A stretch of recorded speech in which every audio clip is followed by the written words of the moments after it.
ভাল লাগিল দেই। মই 70 বছৰ আপোনাৰ সঁচাকৈ মই ভাল লাগিল দেই। 70 বছৰ মোৰ কিন্তু তোমাক লগ পাম বুলি আহিলোঁ। মোৰ ঘৰ বেচেৰা মুছলিম গাঁও। মোৰ নাম কমলা শইকীয়া। কোনফালে আছে এইটো? হস্পিটেলৰ ওচৰত কমলা শইকীয়া। আচ্ছা। তোমাক লগ পাম বুলি আহিলোঁ কিন্তু খালোঁ, খৰচা হৈ গ'ল।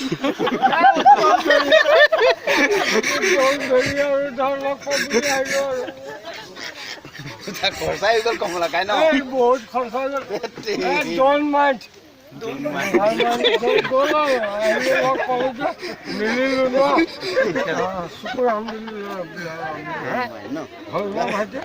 বেয়া চেয়া পাইছা নেকি? নাই পোৱা, নাই কম ফিটিং হৈ আছোঁ। ফূৰ্তি কৰিলোঁ আৰু লগ পাম বুলি ফূৰ্তি কৰিলোঁ। পোৱা। ভাতটো খাই যাব, ভাত বনাইছো। ভাতটো কেলে সদায় খাই ভাত মাংস এভৰিথিং খাই ভাত বনাই আছে। বৰশী মাছ এটা নাপালি আজি? কমলাই বৰশী মাছ নাপালি? বাবুল ৰহ, কোন এইখিনি আহা। খুৰা গীত থিয় হোৱা। এনেকে বঢ়িয়া। খালো লগ পালো। পিছফালে আহিছে। ঠিক আছে, আপোনাক মই দি আছো কিবা কিবা এটা দিবই লাগে আৰু দিবই লাগে আৰু ন?